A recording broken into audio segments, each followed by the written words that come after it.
Hi. Let's talk about evil. Sometimes people do evil things without the intent. They're so selfish that they just don't care about what happens when they do what they want to do. It's running a red light. After all, red lights are for everybody else. It's running a stop sign and causing an accident. It was not evil intent, but the results were caused by evil they ended up doing. And then you have those who do evil things intending on it. PTSD is often caused by the actions of someone else who may not see themselves as evil, but what they do sure as hell is. Now, I know I've talked about him a lot, is my ex-husband. When he came home from work one night and decided I should die. That was evil. When he stalked me and ignored the restraining orders, that was evil. The intent was to do what he wanted to do, when he wanted to do it, and damn the consequences. Didn't give a damn about what it was doing to me. PTSD is also caused by extreme evil, like what we saw on September 11th. The 20th anniversary is coming up in 2 months. That was extreme evil. The intent was to cause as much damage and devastation as possible. Now,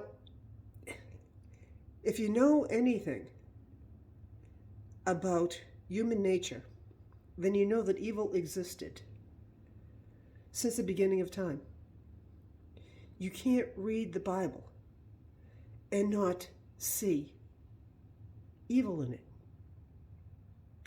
especially in the Old Testament.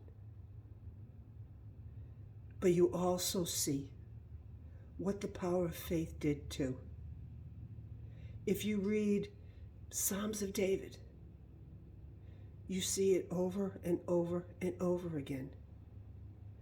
But yet his faith got him through it.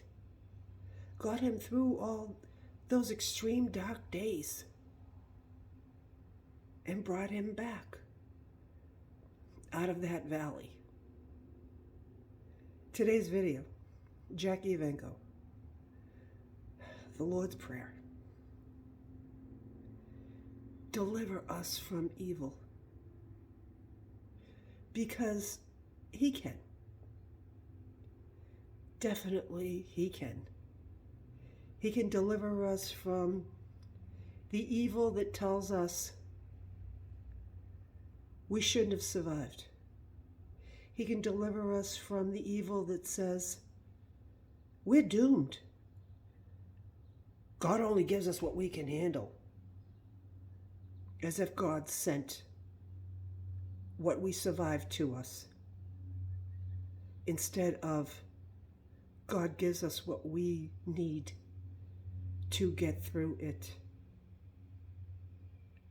And yes, he restores your soul. So yes, I have my chaplain hat on again. But there is so much love that we can see if we open our eyes.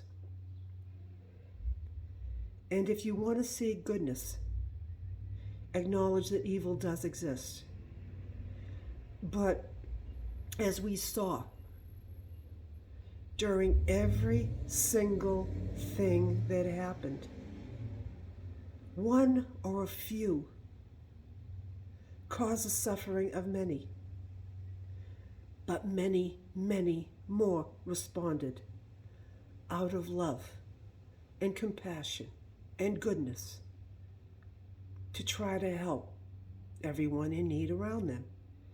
It happened September 11th when total strangers were doing what they could to rescue who they could.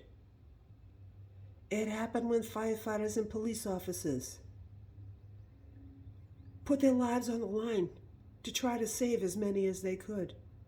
And it happened when day after day after day after day, people searched the wreckage to return as many family members to their families. It happened after the Boston Marathon bombing, when two men decided they were going to kill as many as possible with bombs. They blew off one bomb. And what happened was astonishing. So many strangers rushed to save the wounded and to help. They didn't know if another bomb was going to go off. And when it did, even more responded to help them, to try to save the lives of the survivors. A few evil people do something, but the human spirit responds in multitudes. Even after the Boston Marathon bombing, what happened was amputees from Iraq and Afghanistan wars, veterans, went to go and comfort and inspire the amputees from the bombs, to encourage them and let them know nothing is over because you lost a limb. That better days are ahead if you don't give up the fight. Same thing with PTSD. You've got survivors all over this country. It's not just me. To remind you, better days can happen for you. You can be happier. And you can rejoice. So I'm going to have, I didn't put the post up yet, but there are different passages from the Bible that will remind you that spiritual struggle is very real. And winning that spiritual struggle is glory. It will fill you, and it will help heal you. So enjoy the video, and remember, it's your life. Get it and drive it. See you next time.